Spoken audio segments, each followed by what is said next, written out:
Good morning, आप सभी का बहुत बहुत स्वागत है। आप देख रहे हैं एबीपी न्यूज। मैं हूं आपके साथ सोनल। स्पेशल रिपोर्ट में आपका स्वागत है। देखिए, महंगाई का मारा पाकिस्तान बेचारा, जिस पाकिस्तान का वजूद खैरात पर टिका हो, उससे वर्ल्ड कम्युनिटी किसी स्टैंड की क्या उम्मीद करे। पाकिस्तान वो मुल्क है जो दूसरों की खैरात पर पलता है। पूरा जिन्ना लैंड 122 अरब डॉलर के कर्ज तले दबा है। एक तो मुसीबत, उस पर ड्रैगन की टेढ़ी नजर। भीख के कटोरे में पाकिस्तान को कुछ मिलता, उससे पहले ही चीन ने पाकिस्तान की झोली खैरात से भर दी। लेकिन चीन की चाल सीधी कैसे हो सकती है? मंशा तो ड्रैगन की कुछ और ही है। देखिए इस रिपोर्ट में। भुखमरी, कंगाली, बदहाली, क्या क्या नहीं है सरहद पार। अवाम अपने मुकद्दर को कोस रही और शरीफ साहब IMF के आगे गिड़गिड़ा रहे हैं। पाकिस्तान की इसी लाचारी को जमीन खोर ड्रैगन कैश करने निकला है। IMF खैरात की इंस्टॉलमेंट रिलीज करे, इससे पहले ही चीन ने पाकिस्तान को गुमान बनाने का पैंतरा आजमा दिया। भूखों मरते पाकिस्तान के सामने 1.3 अरब डॉलर की खैरात फेंक दी। चीनी बैंक ने पाकिस्तान का 1.3 अरब डॉलर का कर्जा रूल ओवर कर दिया। कर्ज हाल ही में पाकिस्तान ने वापस किया था। इसहाकदार कहते हैं पाकिस्तान को कर्ज की रकम 3 एक साथ में मिलेंगी। 50 करोड़ डॉलर की पहली किस्त स्टेट बैंक को मौसूल हो गई। भले ही पाकिस्तानी हुक्मरान चाइनीज खैरात पाकर गदगद हैं, लेकिन चीन बिना मतलब के किसी को कुछ देता नहीं। पाकिस्तान को गुलाम बनाने के लिए चीन ने 1.3 अरब डॉलर यानी 10,600 करोड़ का लोन अप्रूव कर दिया है। पाकिस्तान को लोन 3 इंस्टॉलमेंट में मिलेगा, जिसमें पाकिस्तान बैंक को 500 मिलियन यानी 4,000 करोड़ रुपए मिल चुके हैं। पहले ही पाकिस्तान पर चीन का अरबों कर्ज है। मौजूदा फाइनेंशियल ईयर में पाकिस्तान को चीन का 5 अरब डॉलर का लोन चुकाना है, जो मुमकिन है नहीं। ऐसे में पाकिस्तानी भी मान चुके हैं कि अब मुल्क चीन का गुलाम बनकर ही रहेगा। आपकी जो रेलवे है, आपका PIA तो ऑलरेडी खसारे में 560 बिलियन का, तो वो तो गिरवी रखा ही नहीं जा सकता। आपकी रेलवे, आपके GT रोड, आपके इस तरह के 4-5 जो इदारे हैं वो रखने हैं आपके स्टेट बैंक के पास। चाइना ने अगर लेना होगा तो वो आपका गवादर पोर्ट लेगा, जो ऑलरेडी ले चुका है 1 बेल्ट 1 रोड मंसूबे की। शुक्र है कोई चीज तो आप माने। चीन मक्कारी में माहिर। चीन हड़प नीति पर काम करता है, गरीब मुल्कों को खैरात बांटता है, फिर उन्हें आर्थिक गुलाम बना लेता है। पाकिस्तान के साथ भी यही होने वाला है। हमें ये बताया जाता है चाइना बड़ा अच्छा दोस्त है। अगर हमने कुछ दे के या फिर कुछ शराइत मान के या फिर इस तरीके से ही लोन लेना, तो फिर दोस्त तो ना हुआ, वो भी फिर हमारे से बिजनेस कर रहा है। ओ भाई जी, दोस्ती कहाँ की, तो पैसों में कोई दोस्ती नहीं होती भाई जी। पैसे अगर आपने किसी को देने हैं तो आपने उनको कोलेटरल देना है। कोलेटरल के अगेंस्ट आपको पैसे नहीं मिलते। पहले भी देखे ना, जितने लोन लिए हैं, आपके एयरपोर्ट्स हैं, आपके जो हैं वो जो आपकी मोटरवेज हैं, आपके बाकी जो गवर्नमेंट की बिल्डिंग है, अभी तो बात PIA की भी हो रही है, रेलवे की भी बात हो रही है कि ये वो भी शायद हम दे दें। भाई जी, लोन आपको ना IMF ने कोलेटरल के बगैर देना है, ना चाइना ने देना है। पाकिस्तान के हुक्मरान चाइनीज खैरात पर भले ही बल्लियों उछले, लेकिन चीन की यारी ही पाकिस्तान के ताबूत में आखिरी कील गाड़ेगी। देखिए, चीन ने मदद तो कर दी, लेकिन चीन से यारी पाकिस्तान को आज नहीं तो कल भारी पड़ने वाली है। वो इसलिए क्योंकि उधारी की सांसें आखिर कब तक चलेगी। कब ऐसे ही पाकिस्तान खैरात के लिए जलील होता रहेगा, ये कोई नहीं जानता। वैसे जलील तो POK की आवाम भी हो रही है, जिसके हाथ शरीफ साहब ने रोटी की जगह कटोरा थमा दिया है। वैसे POK में आजादी की मुहिम तो अरसे से चल रही है, लेकिन अब PM मोदी के नाम पर POK ने ऐसा संकल्प लिया है जो शरीफ साहब के होश उड़ा देगा, क्योंकि पहली बार पाकिस्तानी रिपोर्टर उस जगह पहुंचा जहां जाना सख्त मना है। दुर्गम पहाड़ियां, वीरान रास्ते, भारत पाकिस्तान को बांटती एक छोटी सी नदी। सरहद पर बसा ये POK का छोटा सा गांव है। वो POK जिस पर पाकिस्तान 75 सालों से कुंडली मारकर बैठा है। कश्मीर से सटे इसी गांव की नब्ज टटोलते पाकिस्तानी रिपोर्टर ग्राउंड जीरो पर पहुंचा। इस टाइम हम मुजफ्फराबाद से दूर आ चुके हैं। LOC बॉर्डर का एरिया है। इस तरफ अगर हम देखें तो यहाँ पे हिंदुस्तान इंडिया है, वो सामने आपको क्रॉसिंग पॉइंट भी नजर आ रहा होगा, वो सामने फ्लैग इंडिया का नजर आ रहा है, और ये इस तरफ पाकिस्तान है। यहाँ पे LOC के एरिया में हम देखेंगे कि लोग यहाँ पे कैसे रहते हैं, लोग क्या सोचते हैं इंडिया के बारे में, वो सामने जो कश्मीर है उसके बारे में, पाकिस्तान के बारे में। सवाल था कि आखिर मोदी की नीतियों के आगे पाकिस्तान के हुक्मरान कहां टिकते हैं? मोदी की विकास नीति को POK के लोग कैसे देखते हैं? लेकिन उससे पहले रिपोर्टर इस्लामाबाद में बैठे ना अहल और नकारे हुक्मरानों को हकीकत का आईना दिखाना नहीं भूला। तमाम सवालों पर पीओके की आवाम का जवाब शरीफ साहब के कलेजे में तीर की तरह चुभेगा।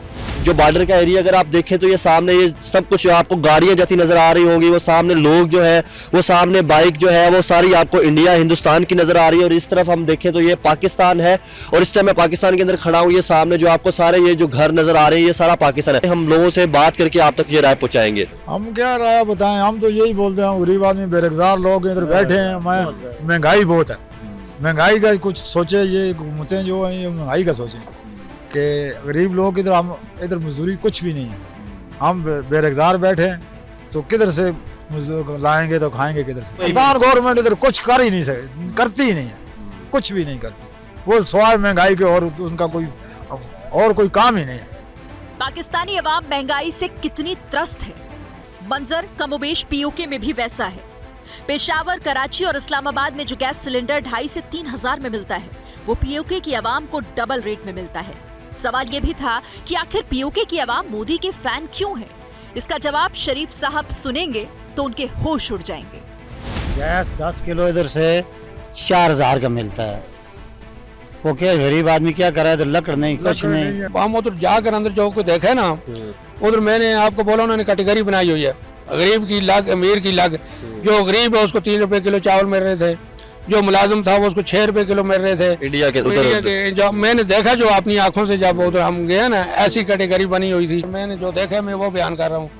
12 बजे उधर स्कूल में मैं देखा 12 बजे का खाना बच्चों को उधर मतलब वो सरकार की तरफ से खाना मिल रहा था। इधर तो वो भी नहीं है ना, मतलब इधर तो फीसें ही नहीं, हमें पूरी सरकारी स्कूल की फीस हम नहीं पूरा कर सकते, इतनी फीस हम पर ठोकी हुई है। पीओके के बाशिंदे क्यों मोदी की रीति नीति के मुरीद हैं, इसका मुकम्मल जवाब ग्राउंड जीरो पर मिला। ऐसे में अगर डींगे हाँकने वाले पाकिस्तान के हुक्मरानों को रत्ती भर भी गैरत हो तो चुल्लू भर पानी में डूब मरे। तो बगैरत और जुल्म ये पाकिस्तान के दूसरे नाम है। शायद ये भी वजह है कि पीओके की सरहद पर बसे गांव मोदी के फैन है। मोदी की रीति नीति पीओके को क्यों कबूल है, इसकी एक और चौंकाने वाली रिपोर्ट ग्राउंड जीरो से आई है। जिस कश्मीर पर पाकिस्तान अपने घड़ियालू आंसू बहाता है, आज पीओके से आई ये रिपोर्ट पाकिस्तान के पाखंड की पोल खोलकर रख देगी। जिस कश्मीर पर पाकिस्तान प्रोपेगेंडा करता है, आज उस कश्मीर पर पीओके की आवाम की राय सुनकर पाकिस्तानी हुक्मरानों के सीने पर सांप लौटने लगेंगे। पाकिस्तान की तरह पीओके में भी महंगाई की भट्टी धधक रही है। आवाम के इसी दर्द की नब्ज टटोलते पाकिस्तानी रिपोर्टर ग्राउंड जीरो पर पहुंचा। बेचैनी की पहली वजह ये रही। ये लहसुन का अगर रेट बात पता करें, ये क्या रेट है? लहसुन 450 तकरीबन किलो जा रहा है अभी। अदरक, ये जो अदरक 500 550 रुपए किलो। और ये प्याज का? प्याज अलबत्ता ये 200 रुपए किलो। ये 2 तरह के प्याज है, 2 तरह के रेट तकरीबन इक्वल ही है उसका। पीओके के बाशिंदे ऐसे ही नहीं तिलमिला उठे, ऐसे ही हिंदुस्तान में सस्ती चीजों के दाम आवाम के जख्मों पर नमक छिड़क रहे हैं। ये भी जानिए कि पीओके और कश्मीर में चीजों के दाम हैं क्या। कश्मीर में लहसुन 150 रुपए किलो बिक रहा है, जबकि पीओके में 450 रुपए किलो बिक रहा है। अदरक कश्मीर में 100 रुपए किलो, जबकि पीओके में 550 रुपए किलो बिक रहा है। प्याज कश्मीर में 20 रुपए किलो बिक रही है, जबकि पीओके में 200 से 250 रुपए किलो प्याज बिक रही है। आटे, चीनी, घी के दाम तो और होश उड़ाने वाले हैं, जिस पर आवाम पाकिस्तानी रिपोर्टर तक को धिक्कारने से नहीं चूकी। आटा, चावल, गेहूं, चीनी, आप उसकी बात करें, इसको छोड़ दें। आप इसको क्या करें, जिसके जेब में कुछ पैसा टका वो ये ले जाएगा, लेकिन आटा चावल तो उसे जरूरी लेके जाना है, साथ सब्जी भी लेके जानी है। इसको छोड़ो, ये अयाशी वाला काम है। अब उसके बारे में कुछ सोच विचार करो। प्रधानमंत्री नरेंद्र मोदी की रीति नीतियों की बदौलत कश्मीर तरक्की के पथ पर फर्राटा भर रहा है। सड़कें, अस्पताल, स्कूल, कॉलेज सबका कायाकल्प हो रहा है। ऐसे में पीओके की आवाम हिंदुस्तान में मिलने को बेताब है। कठपुतली है, जिस तरह पाकिस्तान में भी कठपुतली है, रजीम चेंज हुई है तो ये कठपुतली बिठा दी, आपके वफाक में बैठी हुई है कठपुतली। इसी तरह यहीं पे ये सीन होता है सारा। कोई जम्मू में रिश्तेदार कोई है? हाँ बिल्कुल है, इसमें कोई शक नहीं है। उनका क्या मतलब हालात कैसे? वहाँ वो यहाँ आके उन्होंने बड़ा हमें शर्मिंदा किया है, ठीक है, और हमें इस चीज़ पे बड़ा इंडिया के है। हाँ, प्रॉपर फैसिलिटीज़ हैं, जैसे एयरपोर्ट है वहाँ पे, प्रॉपर एयरपोर्ट है, प्रॉपर रोड्स हैं वहाँ पे, स्कूल है, कॉलेज है, डिस्पेंसरी है, यानी तरह तरह की फैसिलिटीज़ उनको दी हैं इंडिया ने। पीओके पर वैसे ही पाकिस्तान के जुल्म कम नहीं है, लेकिन सबसे ज्यादा सितमगर महंगाई बन गई है, जिस पर पीओके का बच्चा बच्चा शहबाज शरीफ को धिक्कार रहा है। महंगाई ने कमर तोड़ दी है। हर आदमी परेशान हाल है। इस हुकूमत ने तबाही और बर्बादी कर दी है। इस हुकूमत का नाम शहबाज शरीफ है। ये गरीबों का दुश्मन है। ये गरीबों का दुश्मन है। इसने तबाही और बर्बादी कर दी। हमारा जीना खत्म कर दिया है। मैं असल में नून लीग का बंदा था, लेकिन अभी मैंने नून लीग खत्म कर दी दिल से। उसका नाम मत लो। बौखलाहट की वजह वाजिब है। जब भूखों मरने की नौबत आएगी तो कौन ऐसा है जो पाकिस्तान जैसे मुल्क में रहना चाहेगा। और स्वागत है आपका। आप देख रहे हैं स्पेशल रिपोर्ट। देखिए, पाकिस्तान की गरीब आवाम पाकिस्तान में बिल्कुल नहीं रहना चाहती। इसके कसूरवार पाकिस्तान के वो हुक्मरान हैं जिन्होंने लोगों के दर्द को दरकिनार किया। ये हुक्मरान हर दूसरे दिन महंगाई का एटम बम फोड़ देते हैं। पाकिस्तान पर एक और बम तब फटा जब एक साल में महंगाई 58 साल पुराना उसने रिकॉर्ड तोड़ दिया। तकलीफ में जी रही आवाम के लिए जीना और दुश्वार हो गया। आग लगी है पाकिस्तान की थाली में। लानत है ऐसे हुक्मरानों पर। धिक्कार है ऐसी नीतियों को जो मुल्क का बंटा धार करते। शरीफ साहब जब से इस्लामाबाद के गद्दी नशी हुए तब से पाकिस्तान की बर्बादी को टॉप गियर लग गया है। पाकिस्तान में महंगाई रोज नए रिकॉर्ड बना रही है। कैसे, ये जरा समझिए। पाकिस्तान में महंगाई ने 58 साल के रिकॉर्ड तोड़ दिए। फरवरी 2022 में महंगाई दर 10% थी, जो फरवरी 2023 में बढ़कर 42% के करीब हो गई है। तेल, घी, आटा पहले से ही आवाम को मयस्सर नहीं था। अब जो बचा खुचा है उसमें शरीफ साहब ने महंगाई का तड़का लगा दिया है। पूरा पाकिस्तान खून के आंसू रो रहा है। आप अपनी कब्रों को याद रखें, इसलिए कि मौत सबको आनी है। आप जो कुछ कर रहे हैं ना, उसका अंजाम बहुत बुरा है। अभी लास्ट टाइम मैंने टीवी पे देखा कि वो आदमी थैला लेने के लिए कुचल गया, वो बोरियां उतर रही थी, मर गया। हमारे कहाँ गए वजीर, कहाँ गए मुराद अली शाह, कहाँ गए सारे लोग, मर गए क्या। आटे का संकट फिर सर उठा चुका है। पाकिस्तान फिर कतारों में खड़ा है। लाइनों में लगकर आटा नहीं, मौत मिल रही है। ऐसे में गरीब आवाम क्या करे। महंगाई इतनी हद से बढ़ गई है कि आटा लेने में मजबूर हो जाते हैं। बड़ी बड़ी लाइनें लगानी पड़ रही हैं, लेकिन आटा नहीं मिल रहा है। तो इस हुकूमत की ऐसी तैसी कि ये जलील करके रखा हुआ लोग। भाई ये एहतजाज करना चाहिए, जैसे अभी इमरान खान कर रहा है, सही कर रहा है। जी तोड़ मेहनत के बाद भी आवाम कमर तोड़ महंगाई से मुकाबला नहीं कर पा रही। आवाम हलकान है और सुल्तान मस्त। ऐसे में पूरा पाकिस्तान हुक्मरानों को कोस रहा है। बाहर की हुकूमतें आपने देखी हैं, वहाँ बच्चों को भी पढ़ाई का भी अपना हर्जाना मिलता है। तो यहाँ क्या है, यहाँ छोटे छोटे बच्चों को टैक्स लगा हुआ है। हर खाने पीने की चीज़ पे टैक्स लगा हुआ है। क्यों मैंने डबल कर दें कि आप अपनी जान के मुताबिक करनी है ना। कितनी मेहनत करे इंसान, ये बताएं आप। बाहर की सरकारें आपने देखी, टैक्स तो बस पाकिस्तान में सांस लेने पर ही नहीं लगा। बाकी शरीफ साहब ने आवाम को भाग निकलने की कोई गली नहीं छोड़ी। हैरत भरे किस्से और भी हैं जो आवाम के खून को खौला रहे हैं। हमें किसी पे यकीन नहीं है, किसी पे एतबार ही नहीं है इनके। आपको क्यों नहीं इन लोगों पे? ये जितने ज्यादा हैं सबसे ज्यादा उन्होंने बेड़ा गर्क कर दिया मुल्क का। अब हम ये चिकन बेचते हैं, आज 1000 रुपये किलो चिकन है मार्केट के अंदर, 1200 रुपये किलो जो वो दे रहे हैं, क्या नाम है, चिकन का कीमत दे रहे हैं। चाहे पाकिस्तानी हुक्मरान जितनी मर्जी खैरात जुटा ले, लेकिन पाकिस्तानी आवाम के हिस्से तो आएगी महंगाई ही। इसी अफसोस में पूरा पाकिस्तान मरा जा रहा है। तो पाकिस्तान में महंगाई का 58 साल का रिकॉर्ड टूट चुका है। इसे आप मेडिकल इमरजेंसी भी कह सकते हैं। जिस पाकिस्तान में आटा रोटी के लाले पड़े थे, अब उसी पाकिस्तान में लोग दवाइयों के लिए तरस रहे हैं। कल तक जो पाकिस्तान आटे के लिए लाइनों में खड़ा था, आज वो दवा की लाइनों में खड़े होने को मजबूर है। सिर दर्द शरीफ साहब ने बढ़ा दिया है, लेकिन असल दर्द तो ये है कि 2 रुपए से बिकने वाली सिर दर्द की गोली अब आवाम की पहुंच से बाहर है। ऐसा इसीलिए क्योंकि पाकिस्तान में आटे की ही किल्लत नहीं है, किल्लत तो दवाओं की भी है। पैरासिटामोल समेत 20 दवाओं की कीमत पाकिस्तान में बढ़ चुकी है। कैंसर और हार्ट जैसी बीमारियों की दवाओं के दाम तो आग उगल रहे हैं, जिन पर पूरा पाकिस्तान उबल रहा है। क्या वजह समझते हैं पाकिस्तान में दिन ब दिन दूसरी चीजें तो बढ़ रही हैं, लेकिन दवाई ऐसी चीज है जिसके बगैर मैं समझता हूँ इंसानियत के लिए बहुत मुश्किल हो सकती है। ये जो हमारी हुकूमत है, हमारे हुक्मरान है, मैं इनकी नाहिली समझता हूँ। एक बंदा एक दिन में 1000 रुपया कमाता है, वो 4 दिन में 20,000 की दवाई कैसे वो कैसे लेगा? बस इस टेंशन में है। उनके जो हुक्मरान है ना, वो तरीके से काम करते हैं।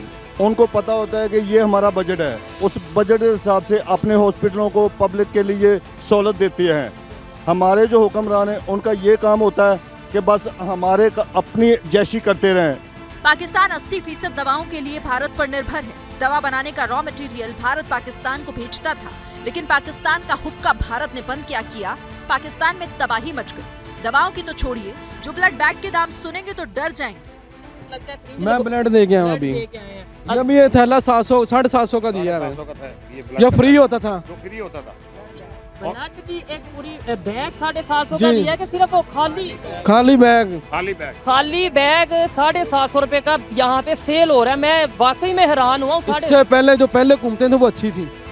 मेडिकल स्टोर पर दवा खरीदने की हैसियत आवाम की नहीं है। रही बात सरकारी अस्पतालों की, तो वहाँ कदम रखने तक पर शरीफ के नुमाइंदों ने टैक्स लगा रखा है। मेडिसिन सस्ती मिल रही है, महंगी मिल रही है। मेडिसिन क्या, यहाँ तो थूकने के लिए भी कहते हैं कि 50 रुपए दे दो। ऐसे ही है, बिल्कुल ऐसे ही है। ये जो यहाँ आया वगैरह फिर उसे कह रहा हूँ कि ये मरीज को थोड़ा सा बेड चादर चेंज कर दो, हमें मिठाई दे दो, हम शादी पे आए हुए हैं। मतलब मरीज के लिए मिठाई दे दो, ये एक लेता। अभी आप मेरे साथ चले, वार्ड का विजिट करें, मैं आपको हालत दिखाता हूँ, अपने भाई की हालत दिखाता हूँ मैं। ठीक, आप जाके देखेंगे तो खुद आपको रोना आ जाएगा देख के। ऐसे में दवाओं की किल्लत झेलती आवाम मोदी की तरफ देख रही है। हुक्मरानों को नसीहत दी जा रही है कि अगर बेवक्त मौत से बचना है तो भारत के आगे सरेंडर करो। लोग भूख से मर रहे हैं, हमारे इलाज नहीं हो रहे, वो मर रहे हैं, लेकिन हम कहते हैं कि नहीं, हमारे वो दुश्मन है यार, हमारे वो उसकी GDP कितनी है, हमारी कितनी है। कम से कम हमें अगर लोगों की खातिर तो देखना चाहिए।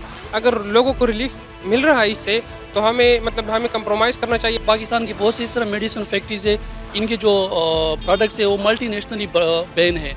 और इस कंपेयर टू इंडिया के जो मेडिसिन है वो उनकी प्राइस भी इतनी ज़्यादा नहीं है और उनके जो साइड इफ़ेक्ट है वो बहुत कम होते हैं।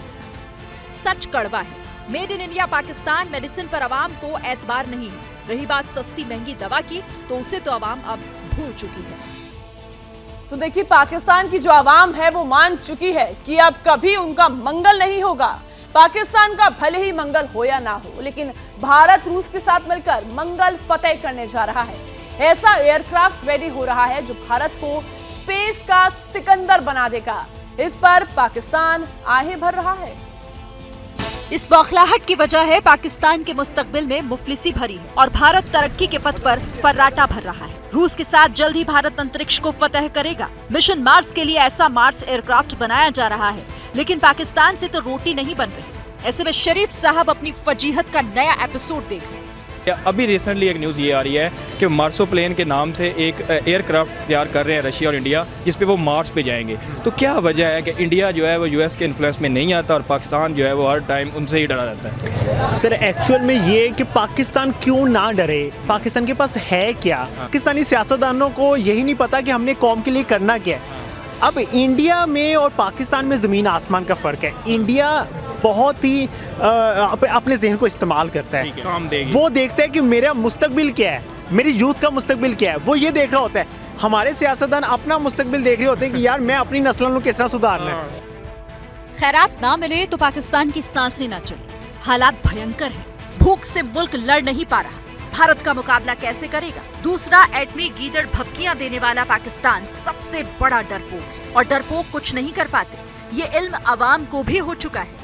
बहुत बुरे हालात हैं, आम जो उनसी पब्लिक है ना, इसके लिए सरवाइव करना बहुत ज़्यादा मुश्किल है। अब वो वक्त आ चुके हैं कि भाई आपको पूरी फैमिली को मिल के कुछ करना पड़ेगा, तो देना आप आगे घर चलता है, आप सरवाइव कर सकते हो। लेकिन बस वो एक ही चीज़ की वजह से कुछ नहीं कर पाता, क्योंकि वो अपने डिसीजन खुद नहीं लेता और डरता है।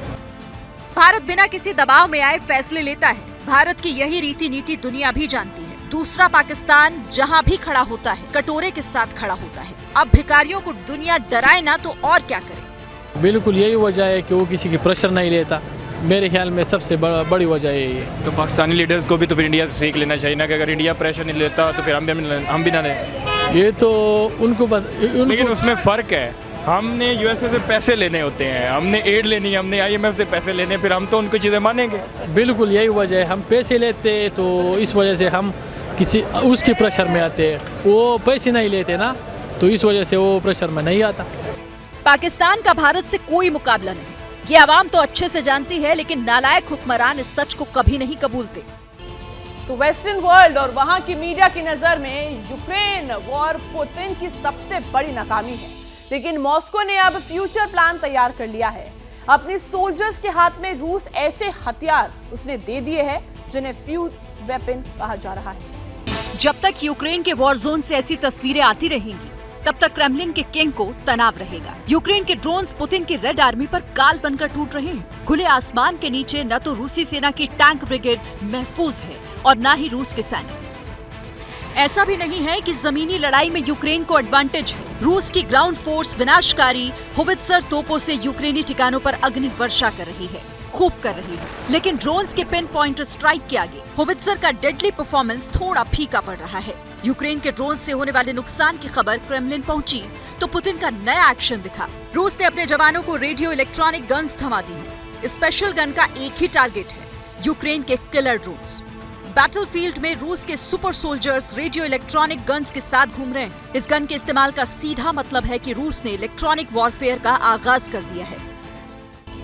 देखिए, यूक्रेन भी हर लेवल पर रशियन आर्मी को काउंटर कर रहा है। अमेरिका और यूरोप की मदद के दम पर ज़ेलेंस्की मैदान जंग में डटे हुए हैं। यूक्रेन आर्मी को वक्त पर गोला बारूद मिल रहा है। इस बीच यूक्रेन को $400 मिलियन की मदद का ऐलान हुआ है। नया मिलिट्री पैकेज कीव की तरफ बढ़ चुका है, इसलिए यूक्रेन बेहद एग्रेसिव है। और जैसे ही यूक्रेन के इन सैनिकों का वीडियो जारी हुआ, फौरन रूसी सेना को ऑर्डर मिला कि जहां भी ड्रोन बम बनाने में माहिर यूक्रेनी सैनिक मिले, उन्हें मार दिया जाए। इन यूक्रेनी सैनिकों का डेथ वारंट इसीलिए जारी करना पड़ा क्योंकि एक 6x6 के कमरे से रूस को छलनी करने का सामान तैयार हो रहा है। देखिए किस तरह ये यूक्रेनी सैनिक छोटे छोटे बम बना रहे हैं। ये बम ड्रोन से बांधकर उड़ाए जाते हैं और कुछ इस तरह रूसी सेना के लश्कर को मिट्टी में मिला देते हैं। वॉर जोन कैसा भी हो, चाहे कितने भी घने जंगल में रूस की टैंक ब्रिगेड छिपी हो, यूक्रेन के किलर ड्रोन पहले कैमरे से टारगेट की तस्वीर लेते हैं, फिर उन पर बम गिरा देते हैं। इस यूक्रेनी सैनिक के हाथ में जो छोटा सा ड्रोन आप देख रहे हैं, यही छोटा सा ड्रोन रूस के बड़े बड़े टैंकों और मिलिट्री व्हीकल्स को कबाड़ बना देता है। अब आपको एक ऐसा वीडियो दिखाते हैं जिसने यूक्रेनी ड्रोन्स का खौफ रूस से बेलारूस तक पहुंचा दिया है। ये बेलारूस का माचुलिशी एयरबेस है। यहाँ रूस के कई A-50 एयरक्राफ्ट खड़े हैं। बेलारूस की हवाई सीमा भेद कर यूक्रेन का ड्रोन एयरबेस तक पहुंच गया। ये वीडियो यूक्रेन ने बहुत बड़ी वार्निंग के तहत जारी किया है। वार्निंग ये कि ड्रोन की जंग में सरहदें भी लांघने से यूक्रेन हिचकेगा नहीं। मगर ऐसा भी नहीं है कि यूक्रेन के इन तेवरों का, इस प्लानिंग का पुतिन को नहीं पता। पुतिन की जासूस यूक्रेन में एक्टिव है। वॉर जोन की डिटेल्स उन तक पहुंच रही है। वो जानते हैं कि ज़ेलेंस्की बंकर के अंदर बैठकर जंग का कैसा ब्लूप्रिंट तैयार कर रहे हैं। शायद इसीलिए पुतिन ने बारूदी जोन में ढाई चाल चली है। अब क्रीमिया की तरफ बहुत बड़ी रेजिमेंट को मूव कर दिया है। पुतिन का नेक्स्ट प्लान ऑफ एक्शन शुरू हो चुका है। रूस ने अब क्रीमिया को किले में तब्दील करना शुरू कर दिया है। रशिया ने अपनी सेना को इस तरह मोबिलाइज किया है कि वो अब क्रीमिया की सुरक्षा में मुस्तैद हो चुकी है। लेकिन सवाल है कि जिस वक्त पुतिन की रेड आर्मी यूक्रेन में नई जमीन पर रूसी झंडा फहराने की तैयारी कर चुकी है, ऐसे में क्रीमिया में इतनी ज्यादा ताकत क्यों लगाई जा रही है?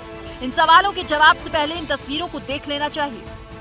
पहले और दूसरे विश्व युद्ध के दौरान अलाइड फोर्सेस ने इन्हीं ट्रेंच के दम पर जर्मनी की नाजी सेना को काफी वक्त तक रोक कर रखा था। बताया जाता है कि ये गड्ढे 12 फीट तक गहरे होते हैं। फ्रांस और बेल्जियम में इनका काफी इस्तेमाल किया जाता है। ये कई मील तक खोदे जाते थे ताकि दुश्मन को इनकी भनक ना लगे। लेकिन इस बार जो सैटेलाइट तस्वीरें आई, उनके मुताबिक रूस ने एक बार फिर इस पुरानी युद्ध तकनीक को दोहराना शुरू कर दिया। नई सैटेलाइट इमेज बताती है कि रशियन आर्मी ने क्रीमिया के बीचेस के पास ट्रेंच बना लिए हैं। यह पेटोरिया बीच के पास तो 3.5 किलोमीटर से लंबे ट्रेंच बनाए गए हैं और इसमें सैनिकों का मूवमेंट शुरू करने की प्लानिंग हो चुकी है। हालांकि ब्रिटिश इंटेलिजेंस पहले ही कह चुकी है कि रशिया ने जब खैरसोन से अपने सैनिकों को पीछे बुलाया था तो इसका मकसद ये था कि वो लुहांस्क के स्वातोव इलाके में ट्रेंच बना सके। लेकिन ज़ेलेंस्की का कहना है कि पुतिन कुछ भी कर ले, वो कीव पर रूसी झंडा नहीं फहरा सकेंगे। जैसा कि हमारे लीडर्स कह चुके हैं, हमारा सहयोग लगातार बढ़ता रहेगा। हर क्षेत्र में हम एक दूसरे का सहयोग करते रहेंगे। पिछले साल बीजिंग शिखर वार्ता में इसी पर सहमति बनी थी। हम आतंकी देश को सजा देना चाहते हैं और ये पूरी दुनिया की नैतिक जिम्मेदारी है कि रूस को उसके किए की सजा मिलनी चाहिए। क्रीमिया पर पुतिन का फोकस इसलिए भी है क्योंकि ज़ेलेंस्की खुले तौर पर यह ऐलान कर चुके हैं कि अब यूक्रेन क्रीमिया को पुतिन के पंजे से आजाद कराएगा। और इसके लिए कोई भी कीमत चुकाने को तैयार है। इसका ट्रेलर 2 दिन पहले ही दिखाई दिया, जब रूसी डिफेंस मिनिस्ट्री का बयान आया कि उसने यूक्रेन के ड्रोन वाले अटैक को काउंटर किया है, जो क्रीमिया में रूसी फैसिलिटीज को निशाना बनाने वाला था। हालांकि अब ब्रिटिश इंटेलिजेंस की नई रिपोर्ट्स में कहा गया है कि पुतिन अब इस वॉर के लिए क्रीमिया को बार्गेनिंग चिप के तौर पर इस्तेमाल कर सकते हैं।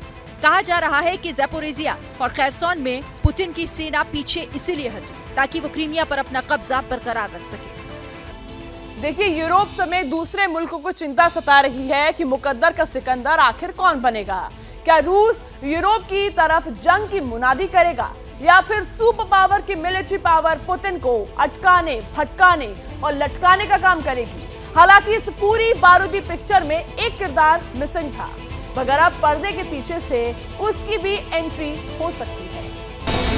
पुतिन के राइट हैंड सर्गेई शोइगु का ये सरप्राइज दौरा ज़ेलेंस्की को कांटे की तरह चुभ रहा होगा। रूस के डिफेंस मिनिस्टर अचानक डोनेट्स्क में पहुंचे, यूक्रेन के खिलाफ जंग में शामिल रहे वोस्टॉक ग्रुप के जवानों से मुलाकात की, उनका हौसला बढ़ाया, सीने पर बहादुरी का तमगा पहनाया और फिर वापस मॉस्को की तरफ रवाना हो गए। लेकिन सर्गेई शोइगु की ये विजिट काफी सवाल पीछे छोड़ गई। क्या जंग में रूस का मनोबल कम हो रहा है? क्या रूस की आर्मी के पास हथियारों की कमी हो गई है? इन सवालों के पीछे वेस्टर्न मीडिया और कीव इंडिपेंडेंट की रिपोर्ट है, जो लगातार रूस को हुए नुकसान के बारे में बताती है। इन फिगर्स के जरिए ये बताने की कोशिश होती है कि रूस के पास न तो सैनिक बचे हैं और न ही सैनिकों के हाथ में हथियार। 1.5 लाख रूसी सैनिकों के मारे जाने का दावा किया गया। इसी तरह 3,400 से ज्यादा टैंक और 2,400 से ज्यादा आर्टिलरी सिस्टम खत्म करने की बात कही गई। सवाल है कि अब रूस क्या करेगा? क्या चीन रूस की मदद के लिए आगे आएगा? क्या बीजिंग की हथियारों वाली सप्लाई लाइन मॉस्को तक खुलेगी? जैसा कि हमारे लीडर्स कह चुके हैं, हमारा सहयोग लगातार बढ़ता रहेगा। हर क्षेत्र में हम एक दूसरे का सहयोग करते रहेंगे। पिछले साल बीजिंग शिखर वार्ता में इसी पर सहमति बनी थी। यही बयान अब प्रेसिडेंट बाइडेन और जर्मनी के चांसलर को खटक रहा है। इसीलिए जब शोल्ज और बाइडेन की मुलाकात हुई तो ये क्लियर कर दिया गया कि यूक्रेन युद्ध के लिए पुतिन पर सैंक्शन की मार जारी रहेगी। लेकिन इन सब के बीच पहली बार EU की तरफ से चीन को लेकर कहा गया कि अगर चीन ने रूस को हथियारों की सप्लाई की, रूस की सेना को गोला बारूद दिया गया, तो फिर चीन को भी सैंक्शंस का सामना करना पड़ सकता है।